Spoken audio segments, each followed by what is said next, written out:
even a seed in your head? Yes, in the sense that when we launched, Mark was very transparent with me. Look, there's like no margin in the food industry, so you're lucky if you break even. Most companies that you see on the grocery store that are growing fast are like pretending they're crushing it, but really they're like burning massive amounts of money, probably running at sometimes negative gross margins, which means they're actually losing money on the unit economics of every item they sell. They're funded by like private equity funds. And I think it's kind of just like a private equity circle jerk, if you will. Like you saw it with the plant-based food movement, right? Like they all raised all this money and then all these marketing dollars flooded the market. And there was this big like consumer hype around plant-based food. And then they ran out of private equity money. And then the companies like don't have any sales now. So when we launched, we were very transparent. Mark said to me in 2015, when we launched the company, I like never let him live this down. If we could just sell this for 30 million one day, I would be happy. And then like a year later, he's like, if we could just sell this for 100, I'd be happy. And well, then knowing Mark, that wouldn't have satisfied your lifestyle now, buddy. No, that And wasn't Mark, enough. If you're listening, that would we'd be going back to the poorhouse, buddy. I know, Mark. No, he's good though. He's pretty, I remember talking to him early on and being like, so what if it all went away? And he's like, well, I would just like wake up, do the crossword puzzle, go get a coffee, like make love to my wife, and like I'd be fine. Like it would all. I think he has a good perspective on he's the best. I love people like that. It's like, what if instead of having anxiety about it all going away, you apply what you've learned to like the next day, and you just start over and pick it up again. Yeah. So when he comes to you and says he has this idea, or do you go to him? What's the story? So I will give you like the quick story. I mean, so I have an accounting degree. I grew up in Chicago eating like bagel bites and s'mores Pop-Tarts and all that. Had my own kind of like every story. Like you've seen that meme where it's like, oh, my kid like pooped blood and then I launched a snack, like every healthy food company. But I had like, Mark had IBS. There was some like health stuff there. I ran marketing for a brand. I lived in South America, got an accounting degree, quit my job like to waitress. I just had this crazy like experience in my 20s. So I lived in South America for 2.5 years. Where? I was like everywhere, 315 hours on a bus from like Argentina to the southern tip of Just enjoying Ushuaia. your So you 20s. were scrappy. I was super scrappy. That was like my favorite word in business. Yeah. Just enjoying. I quit my accounting job and I was like, I'm moving to Argentina. And I was supposed to stay 6 months, met 3 girls from Ireland and traveled for like 2 years. Sounds fun. It was great. Yeah. And then I got my yoga certification in Hawaii.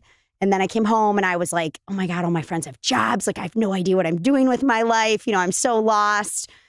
Started seeing my dad's therapist and just kind of like figured it out. I ended up learning how to surf when I lived in South America. So I came back home. I had dated this guy who was like a lot younger than me when I was living in South America. He was from Santa Barbara. I'd never been to California. I surfed Lake Michigan in the winter. You have to surf like wind swell with like a hood and like the whole wetsuit, Kind of like a booties, cold everything. plunge.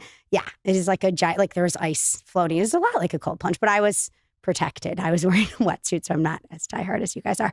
But listen, I'm not surfing in ice. so yeah, I I guess would it's surf like in ice. 2 minutes. Well, you're Yeah. not surfing in ice. I You know might what? surf in ice. I had icicles like hanging from my. No, you're not doing that. You're not surfing in ice. I like intense. You're not surfing Wait, in warm water. When Okay, you go say on. you went to your dad's therapist, why are you going to your dad's therapist? What was the reason? Well- Because you didn't feel like you had any. No, I just came home and I was like, I don't belong anywhere. Like, what am I doing? I'm behind in life. You know, like the feelings you just have in your 20s.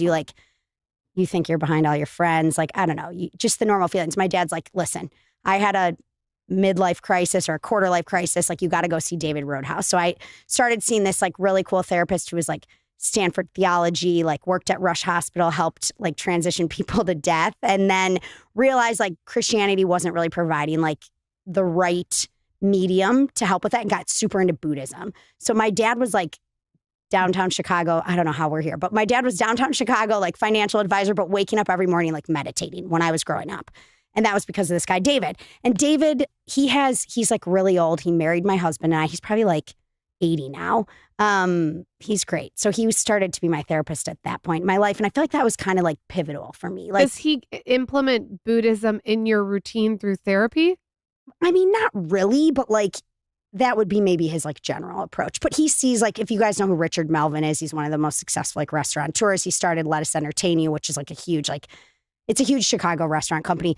He has got some clients, like that guy is public, but he has some other like really successful clients in like the wine industry and whatnot. So I think he does well with like, he called me triple type A once, but I think he does well with like some Triple type triple A. type A. Yeah. I was like, I feel like I'm so I don't know laid that back. Michael's triple type A. I feel like you're double type A. Triple I type don't A even- is not. I'm like actually quite laid back. So I don't know like Yeah, but what you have a lot he of meant by energy. that. A lot of energy and like a lot of like ambition. perhaps. So at what point does something crack with your career where you where I start meet to Mark. feel- So Yeah. So I moved to California because of this boyfriend. He was like in Santa Barbara. I come out. The young guy. The super The young guy, the yeah, really that I young- met the in re- Mexico. The really young guy. I'm just kidding. Yeah, Sounds the totally really young guy that I met in Mexico was fun, while it lasted. And then came out to California and I was like, oh my God, I'm moving here, like done. So I moved 2 months later and I like reached out on LinkedIn to a sales. I love this brand Kavita. Do you guys remember Yeah. Kavita? Yeah. So I reached out on LinkedIn to someone who worked there and I was like, do you guys have any job openings? And they were like, oh yeah, talk to we're actually hiring a marketing director.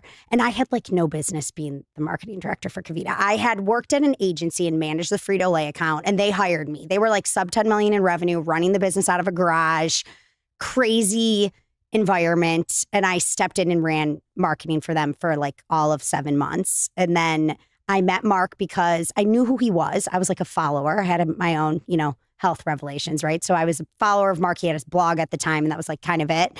And he had this event, PrimalCon, where everyone would like come, run around barefoot, play ultimate frisbee, and like eat paleo food with Mark. He was ahead of the curve, He man. was way ahead of the curve. Wow, fuck. And That's for the I mean, Mark has been on the show multiple times. Mark and his wife Carrie have been on the show. Primal Kitchen, Mark's Daily Apple. You guys should go listen to it. But I just want to make sure because my we just dove ketchup in. that Yes, I yes, eat, yes. my avocado mayo that I have. He's So- also a friend, Yes. and yeah. Okay, so he was way ahead of that, and you attended one of the events. No, we sponsored it at Kavita, Got and it. I didn't need to go. I could have just like sent the marketing director, but I wanted to meet him. So Okay. I went and I like met Mark and Carrie. And then at the end of the night, I was like, do you guys need to ride home to your hotel? And they were like, yeah. So they like hopped in my Ford Escape. I like dropped him off at the hotel. I quit Kavita. I'm on a surf trip with my now husband, who is not young. This is a different guy. And we're like living in a juicy van for a week, surfing from San Francisco down to San Diego. And Mark calls out of nowhere.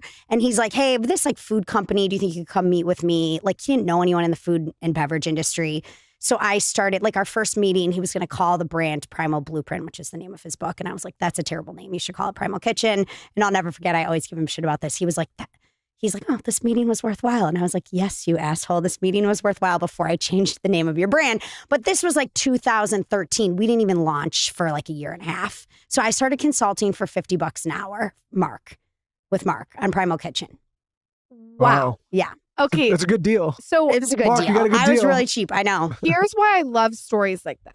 And we haven't even gotten through the story, but just to begin with, I love that you said I was applying for marketing director. I didn't know what the fuck I was doing. I had no experience, but Yeah. like this shows you that tenacity and grit and putting yourself out there is a really successful combination because it's obviously worked for you and getting scrappy and just seeing what sticks on a wall. There's so many people that I talk to, and I'm sure you the same, where it's like, I can't do this because I don't have this degree. I can't be a marketing director because I've never done it before. And I kind of think that that's bullshit. Like, I think if you put the right mixture together, you actually can do it.